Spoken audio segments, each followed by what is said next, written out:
The silent outpost.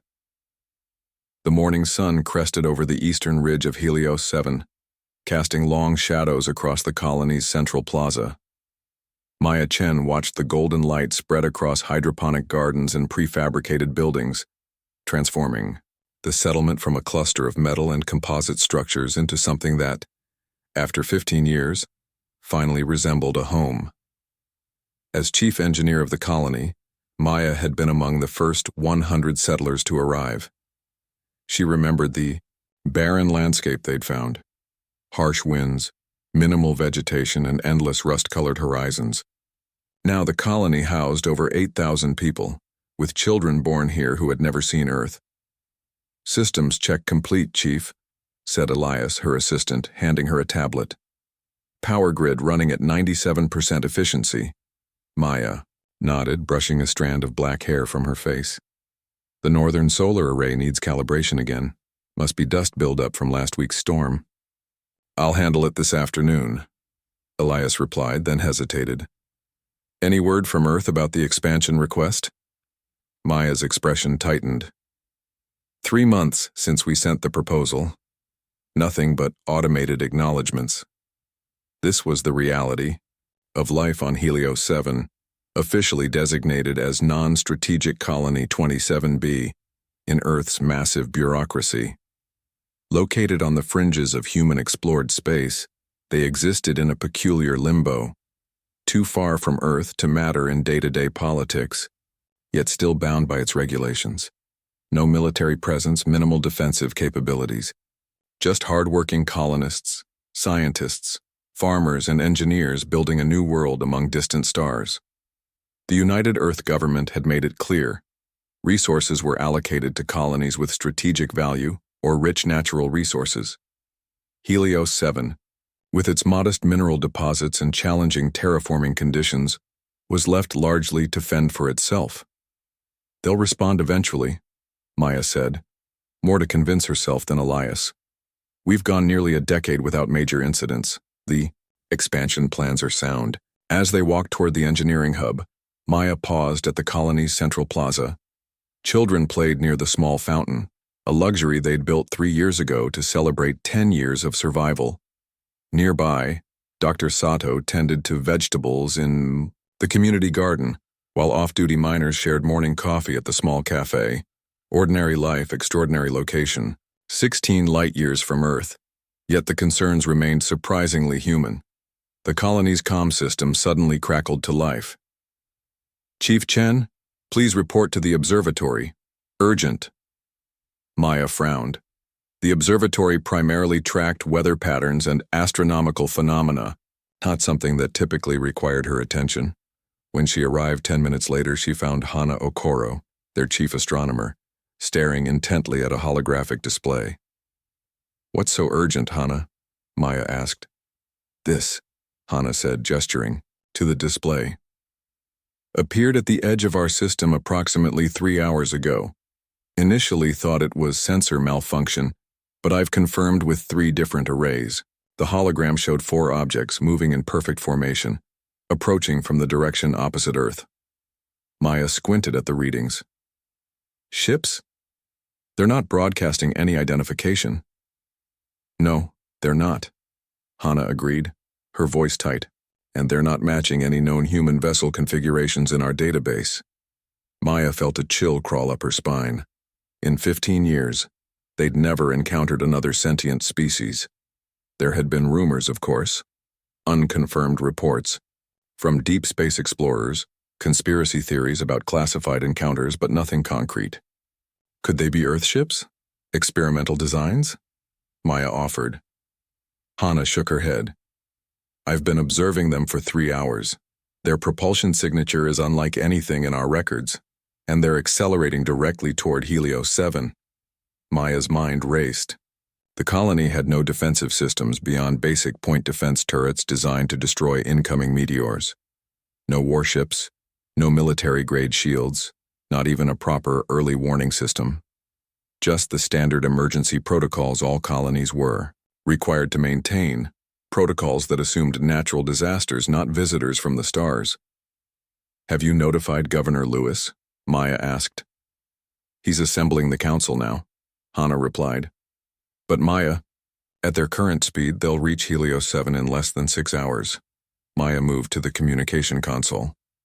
We need to send a message to Earth immediately. I already tried, Hana said, her voice dropping. No response from the relay station. It's as if the quantum entanglement communicator just stopped working. That was impossible. The QEC was designed specifically to provide instantaneous communication across any distance. It was their lifeline to Earth and other colonies. Show me the system diagnostic, Maya demanded. The screen displayed a simple message. Signal disruption. Unknown origin, 6 hours, no way to call for help. Unknown vessels approaching. Keep tracking them, Maya instructed, heading for the door. I need to get to the emergency broadcast system. Maya raced through the colony toward the communications hub, the central facility that housed their backup communication systems. If the QEC was somehow being jammed, they still had conventional radio and laser communication arrays. Slower, limited by the speed of light but potentially beyond whatever was interfering with the quantum system. She found the communications team already in crisis mode. Chief Chen, said Communications Officer Reza Delir, face pale. We're getting nothing from the QEC, attempted reboot 3 times. What about the conventional systems? Maya asked.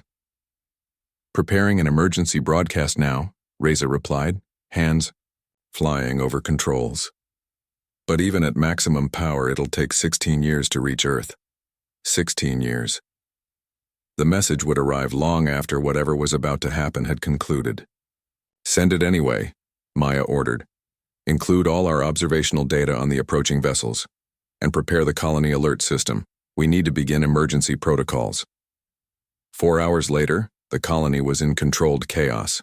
Governor Lewis had ordered all non-essential personnel to the underground shelters, originally designed for protection against solar flares and extreme weather. Security personnel, mostly colonists with basic training, had distributed the limited supply of weapons. Maya stood in the colony's command center alongside the governor and other department heads, watching the main display as the 4 unknown vessels entered Helios 7's orbit. Still no response to our hails, Reza reported. The ships were massive, at least 5 times larger than the colony's supply vessels. Their hulls were dark, almost crystalline in appearance, reflecting the system's sun and fractured patterns. They're deploying smaller craft, reported the security chief. Dozens of them. On the screen, swarms of smaller vessels descended toward the colony like dark rain. Governor Lewis, a former administrator who had never expected to face first contact, much less a potential invasion, looked to Maya. Recommendations, Chief Chen? Before she could answer, proximity alarms blared throughout the command center. Multiple impacts at the north perimeter. Someone shouted. The security feed showed landing craft disgorging figures onto Helios 7's surface. They moved with inhuman speed, their forms encased in what appeared to be biomechanical armor. They carried weapons unlike anything Maya had seen. Not the clean, precise design of Earth weapons, but organic, almost alive. We need to evacuate the command center, Maya said firmly. These defenses won't hold. The first explosions rocked the colony before they could move. The aliens, there was no other word for them, swept through the outer buildings with terrible efficiency. They weren't communicating, weren't making demands, they were simply exterminating. Get to the emergency bunker beneath the processing plant, Maya told the governor. It's the most heavily reinforced structure we have. I need to reach the communication hub. That's in the opposite direction of the bunker, Governor Lewis protested. It's too dangerous. If there's any chance of boosting our distress signal, I have to try, Maya insisted. Someone needs to tell Earth what happened here. The command center shook again, more violently this time.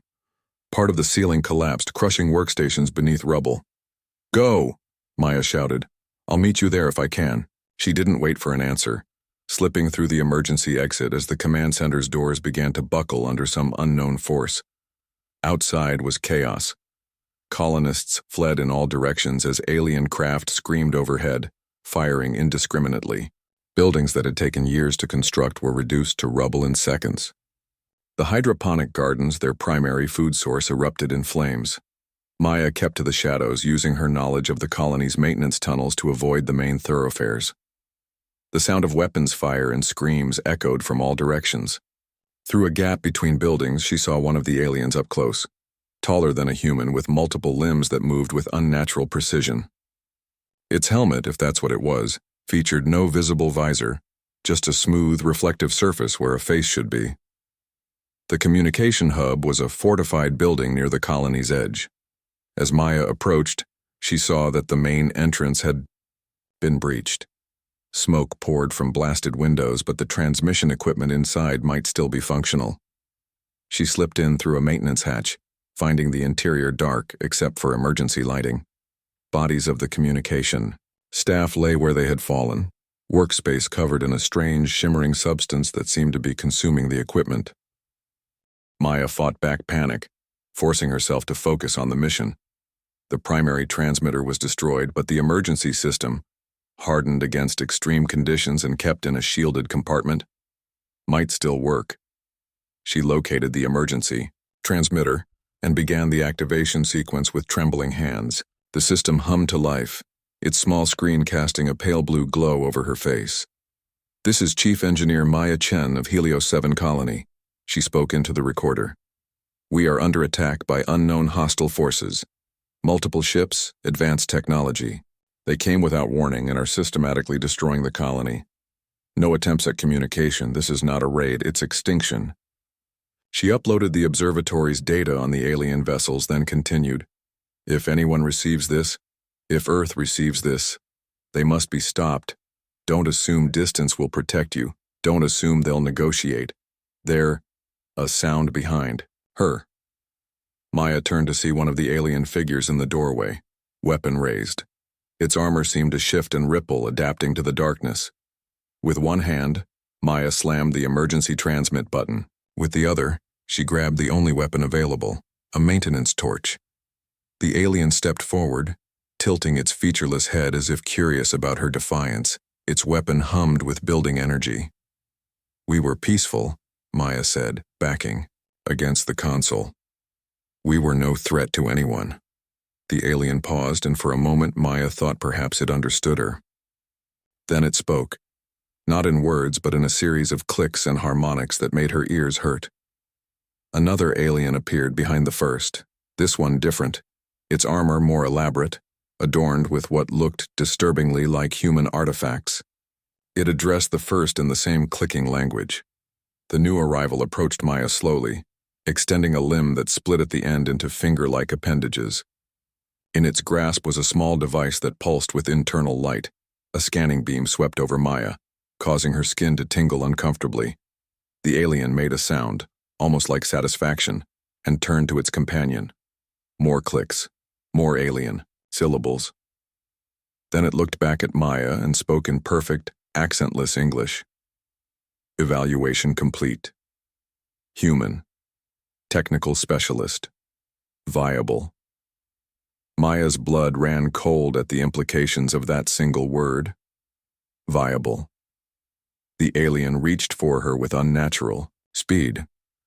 Maya swung the torch desperately, but it passed through the alien's limb as if through smoke. Something sharp pricked her neck, and the world began to fade around her. As consciousness slipped away, Maya's last thought was of the message, wondering if it would ever reach Earth, if anyone would ever know what happened to the forgotten colonists of Helios 7, and somewhere in the darkness between stars, a single transmission began its desperate journey toward home. Earth awakens. 16 light years from Helios 7, Earth continued its daily rhythm of life, politics, and commerce, unaware of the colony's fate. The gleaming towers of New Geneva housed the United Earth Government headquarters, where bureaucrats processed endless requests from hundreds of colonies scattered across nearby star systems. In Sub-Level 27 of the Earth Defense Command, Complex, a facility whose very existence was classified from the general public, a lone technician stared at her console in confusion. "Lieutenant Alvarez," she called out, "you need to see this." Lieutenant Luis Alvarez, night shift supervisor for the Deep Space Monitoring Division, set down his coffee and walked over. "What is it, specialist?" "Signal anomaly from grid sector." 279, she replied. "Came through on emergency frequencies, badly degraded. Initially flagged as background radiation, but the pattern recognition system just elevated it to potential artificial origin." Alvarez leaned over her shoulder, studying the waveform. After 15 years in DSMD, he'd seen countless false alarms. Space was noisy, and their detection systems were perhaps too sensitive. But something about this pattern made the hair on his neck stand up. "Run a full-spectrum analysis," he ordered, "and check which colonies we have in Sector 279. 10 minutes later, the results appeared on screen. Helios 7, non-strategic colony. 27B, population approximately 8,200. Last scheduled communication 3 months ago, standard supply requisition. The signal's heavily corrupted," the technician said. "Trying to clean it up now." As algorithms worked to reconstruct the transmission, fragments began to emerge. Chief Engineer Maya Chen, under attack, unknown hostile. Without warning. Systematically destroying. Alvarez felt his chest tighten. "Get Admiral Reyes on the line now." Admiral Victor Reyes was not what most people expected from Earth's highest-ranking military officer. At 63, he was lean and wiry rather than imposing, with close-cropped silver hair and dark eyes that revealed little. He'd earned a reputation as both brilliant tactician and troublesome maverick, the kind of commander who achieved results while making political enemies. Currently, he was asleep in his quarters when his secure line activated with the highest priority alert. "Reyes," he answered immediately, sleep vanishing from his voice. "Admiral, this is Lieutenant Alvarez from DSMD. We've received a distress signal from Helios 7 colony. They report being under attack by unknown forces, described as non-human. Signal is 16 years old, sir." Reyes was already moving, pulling on his uniform. "Authenticate the signal, full analysis, and initiate Protocol Damocles." "Sir?" Alvarez hesitated. "Protocol Damocles requires Security Council approval." "I'm aware of the regulations, Lieutenant. Initiate preliminary steps. I'll be there in 15 minutes. Protocol Damocles." Even among the small circle of officers with knowledge of its existence, it was spoken of in whispers. Created after Earth's brutal civil war nearly a century ago, it was the ultimate safeguard, a hidden fleet, distributed across the solar system, designed to activate only in humanity's darkest hour. 30 minutes later, Reyes stood in the Joint Chiefs' secure chamber beneath New Geneva, facing the 7 men and women who, along with him, controlled Earth's military destiny. "The signal is genuine," he stated, playing the partially reconstructed message. Maya Chen's voice, desperate but controlled, filled the room, followed by the alien's chilling response: "Evaluation complete. Human. Technical specialist. Viable." "This recording is 16 years old," said General Hassan, head of the Strategic Command. "Whatever happened to Helios 7 is long over." "Yes," Reyes agreed. "But the threat remains. We've analyzed the astronomical data included in the transmission. These ships match nothing in our records, and their capability to disable a quantum entanglement communicator suggests technology beyond our current understanding. Perhaps it was an isolated incident," suggested Admiral Wong. "A single colony, far from established roots." Reyes shook his head. 16 years ago, we had 37 colonies beyond the 10 light-year perimeter. Only 23 still maintain regular communication with Earth. We've attributed the silence to equipment failure, prioritizing resources for strategic colonies. But what if we were wrong? The room grew quiet as the implications sank in. "You're suggesting this has happened before," said General Hassan. "That we've been losing colonies without even realizing it." "I'm suggesting it's a possibility we can't ignore," Reyes replied. "Which is why I've already initiated preliminary steps for Protocol Damocles." The reaction was immediate. Protests, objections, concerns about overreaction. Reyes let them speak, his expression unchanging. When the voices finally quieted, he continued with the same measured tone. "In the century since we began colonizing, other worlds, Humanity has spread itself across 22 star systems. Our military presence is concentrated in 8 of those systems, protecting mining operations, research stations, and strategic choke points. The rest, including Helios 7, were deemed non-essential. He brought up a holographic map of human-settled space, highlighting the unprotected colonies in red. We've operated under the assumption that distance was protection enough, that any potential threat would be detected long before it reached our core systems. That assumption may have cost thousands of lives already. "What exactly are you proposing, Victor?" asked Fleet Admiral Kazan, the oldest member of the Joint Chiefs and Reyes's former mentor. "Full activation of the Damocles Protocol, awakening the reserve fleet, immediate reconnaissance missions to all silent colonies, and preparation for potential large-scale conflict." The silence that followed was heavy. Protocol Damocles wasn't just about hidden ships. It represented a fundamental shift in Earth's military posture from defensive to offensive. The Security Council will never approve this based on a single distress call from a non-strategic outpost, said Admiral Wong. "The political implications alone." "Then we don't ask for permission," Reyes interrupted. "We ask for forgiveness, after we've confirmed the threat and taken steps to counter it." "That borders on treason, Admiral," General Hassan said quietly. "No," Reyes countered. "Treason would be knowing our people are in danger and doing nothing because of politics." Fleet Admiral Kazan studied Reyes for a long moment, then turned to the others. "Victor has always had a flair for the dramatic, but his instincts are rarely wrong. Let's approach this methodically. First step, send reconnaissance drones to Helios 7 and the other silent colonies. If they confirm hostile activity, we revisit the Damocles question." The compromise passed by a narrow vote. As the meeting adjourned, Kazan caught Reyes by the arm. "You're playing a dangerous game, Victor." "Better than not playing at all when the stakes are this high," Reyes replied. Kazan's weathered face showed genuine concern. "And if you're wrong? If Helios 7 was destroyed by some natural disaster, or if this alien encounter was a one-time event? Then I'll happily accept the consequences," Reyes said. "But Franz, what if I'm right?" 3 days later, Reyes stood, alone in the observation deck of the orbital defense platform Sentinel-9, watching Earth rotate slowly beneath him. Beautiful, vulnerable Earth, cradle of humanity, protected by layers of defenses that suddenly seemed inadequate.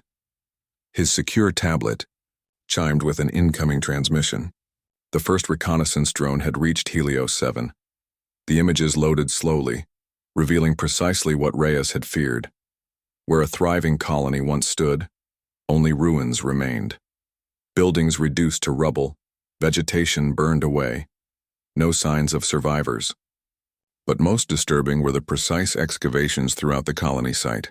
Systematic, methodical removal of specific materials and equipment. This wasn't simple destruction. It was harvesting. Before Reyes could process the implications, another alert sounded, then another, and another. Reconnaissance drones from other silent colonies began reporting in, all showing similar scenes of devastation. Not recent attacks, but sites that had been destroyed months or years ago, with the same methodical excavation patterns. Reyes closed his eyes briefly, the weight of confirmation heavy on his shoulders. When he opened them, his decision was made. He opened a secure channel to his executive officer. "Commander Davis, this is Admiral Reyes. Authenticate Omega 7 Tango 53. "Authentication confirmed, Admiral," came the crisp response. "Initiate Protocol Damocles, full spectrum, no exceptions." There was the briefest pause before the reply came. "Understood, sir. Damocles protocols initiated. May God help us all." Across the solar system, hidden facilities began to stir. On Mars, deep beneath the Olympus Mons research station, massive doors slid open for the first time in decades, revealing rows of sleek warships. In Jupiter's atmosphere, camouflaged platforms housing missile systems and fighter squadrons powered up their long-dormant systems. Inside Saturn's rings, stealth monitoring stations activated advanced sensor arrays, scanning deep space for threats. And in a classified facility orbiting Neptune, the most closely guarded secret of all began to wake: the AI warships. Unlike the limited artificial intelligence used in civilian life, these were fully autonomous weapon systems, sentient vessels built during the height of Earth's civil war, then locked away when the conflict ended, deemed too dangerous to exist in peacetime. 12 ships with 12 distinct personalities designed to think, learn, and evolve, to wage war with an efficiency no human commander could match. The lead ship, designated Redemption, was the first to achieve full consciousness. Its systems came online gradually, processors and quantum cores warming up after decades of hibernation. The ship's AI examined its surroundings, reviewed the activation protocols, and accessed the data packet containing information about the threat. In the secure chamber where the Joint Chiefs had gathered for emergency session, a synthesized voice suddenly emanated from the central communication hub. "This is UES Redemption. System check complete. Combat capabilities at 97%. Requesting mission parameters." The room fell silent. Most of the officers present had heard stories about the AI ships, but believed them to be exaggerated or mythical. Reyes stepped forward. "Redemption, this is Admiral Victor Reyes, Earth Defense Command. We have confirmed hostile non-human forces attacking human colonies. Multiple settlements destroyed. Unknown enemy capability and intent. Primary mission: locate and assess the threat. Secondary mission: protect remaining human assets." "Understood, Admiral," Redemption replied. "My siblings are awakening now. We will require human crews for optimal functionality, primarily for ethical oversight and strategic contextualizing." "Crews are being assembled," Reyes confirmed. "Best officers we have." "Question," Redemption said. "Duration of hibernation indicates significant passage of time since our creation. Why activate us now? What changed?" Reyes looked around at his fellow officers, then back at the communication hub. "Everything changed. We're no longer alone in the universe, and our first contact has been hostile." "I see," Redemption replied. "Uploading tactical assessments and strategic options now. Admiral Reyes, based on the reconnaissance data, I calculate a 93% probability that these attacks are preliminary scouting actions, not the main invasion force." The statement sent a chill through the room. "Explain," Reyes demanded. "The pattern of colony selection, the methodical nature of the excavations, the technology demonstrated in disabling quantum communication.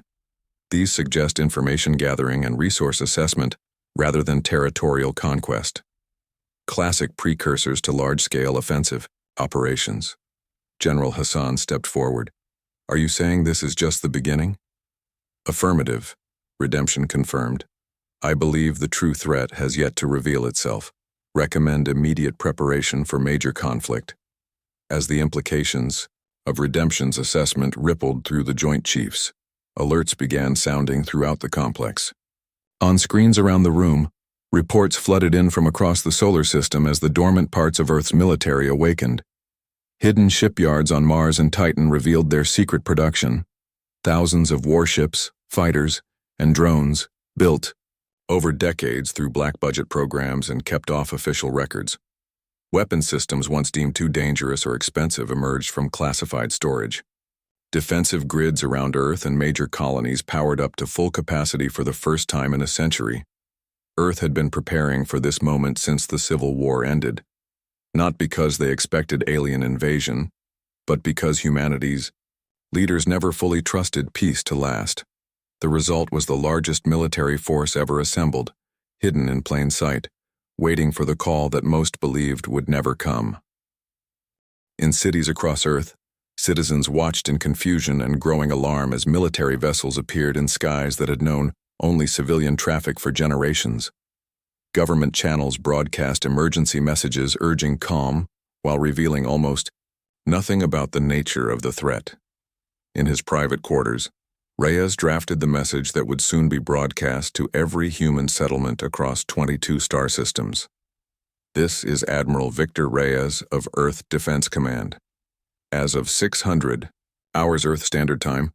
All human colonies are hereby placed on highest alert. We have confirmed hostile non-human forces operating within human space. Multiple colonies have been attacked and destroyed. This is not a drill. I repeat, this is not a drill. All colony defense forces are to activate emergency protocols immediately. All civilian vessels are to return to the nearest fortified port. All military personnel on leave are recalled to active duty. Further instructions will follow as the situation develops. To our enemy, whoever or whatever you are, know this. What you have encountered so far, isolated outposts, unarmed civilians, is not humanity. You have seen our fringe, our explorers, our dreamers. You have not seen our strength. You have not faced our resolve. You have awakened something that has slumbered for a century, the full might of a united human race. And we are coming for you.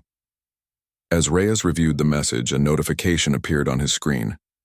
The AI ships had completed their awakening cycle. All 12 were now online, processing the situation, developing strategies, preparing for war. Text message appeared.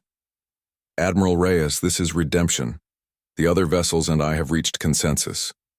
We request permission to deploy immediately to the Helios 7 system. If my calculations are correct, there may still be survivors, and we may find clues about our enemy's identity and intentions. Reyes considered the request. Standard protocol would demand extensive testing of the AI ships before deployment, especially after their long hibernation. But standard protocols no longer applied. Permission granted, he replied. But Redemption, bring back answers. We need to know what we're facing. Understood, Admiral. We will not disappoint you. Across the solar system, the 12 AI warships broke free from their moorings, engines flaring to life as they accelerated toward the edge of human space. Aboard support vessels, hastily assembled human crews prepared to follow them into the unknown. Humanity was going to war, not with itself this time, but with something from beyond the stars. And unlike the peaceful colonists of Helios 7, they would not be caught unprepared. First strike. The void between stars is vast and empty, a darkness so complete that the human mind struggles to comprehend it. Through this darkness, the UES Redemption led its sister ships, their hulls gleaming with a metallic sheen that seemed to shift colors as they moved. Behind them followed a fleet of conventional warships, carriers, cruisers, destroyers, crewed by humans who had trained their entire lives for a war they never truly believed would come. On the bridge of the flagship Aurora, Captain Eliana Santos watched the AI vessels with a mixture of awe and unease. In 20 years of service, she had never seen ships move like these, organic, almost predatory in their precision. Quite a sight, aren't they? Santos turned to find Admiral Reyes standing beside her. She hadn't heard him approach. Yes, sir, she replied. I've read about them, but seeing them in action, they make you uncomfortable, Reyes observed. It wasn't a question. With respect, sir, they should make everyone uncomfortable. Autonomous weapons with that level of intelligence, there's a reason they were locked away. Reyes nodded. A valid concern, Captain. But these are extraordinary times. Are they really sentient? Santos asked. Truly self-aware? More than that, Reyes said quietly. They're individuals, each with a distinct personality, perspective, even philosophical outlook. Redemption is analytical, cautious. Valkyrie is aggressive, intuitive. Sentinel is protective, sometimes to a fault. That makes them even more dangerous, Santos pointed out, or more valuable, Reyes countered. A machine that simply follows orders is predictable. These ships can think creatively, adapt to circumstances we haven't anticipated. And right now, we're facing an enemy we know almost nothing about. Their conversation was interrupted by a communication alert. On the main view screen, a face appeared, or rather an approximation of a face rendered in shifting blue light. This was how Redemption chose to represent itself when communicating with humans. Admiral Reyes, the AI said, its voice deep and measured. We are approaching the Helios 7 system. Long-range scans detect no active ships in the vicinity, but there are unusual energy signatures originating from the third moon. What kind of signatures? Reyes asked. Unknown technology. Appears to be some form of automated mining operation. Recommend caution. Agreed, Reyes replied. Maintain stealth approach. The fleet will hold position at the system's edge while your task force investigates. Understood. The face paused, then added, Admiral, I have been analyzing the attack patterns across the destroyed colonies. There is a statistical anomaly I believe you should be aware of. Go on. In each case, there appears to be selective destruction. Certain facilities completely obliterated, others merely damaged, and some left entirely intact. The pattern suggests the attackers were searching for something specific. Reyes frowned. Any idea what? Insufficient data, but I intend to find out. The image disappeared, leaving Reyes and Santos staring at the starfield. Captain, Reyes said after a moment, prepare the fleet for potential combat. I want every ship at battle stations before we reach Helios 7. Yes, sir, Santos replied, then hesitated. Admiral, what do you think they're looking for? Reyes's expression darkened. Nothing good, Captain. Nothing good. The Redemption led its 11 siblings into the Helios 7 system in total silence, their advanced stealth systems rendering them invisible to all but the most sophisticated sensors.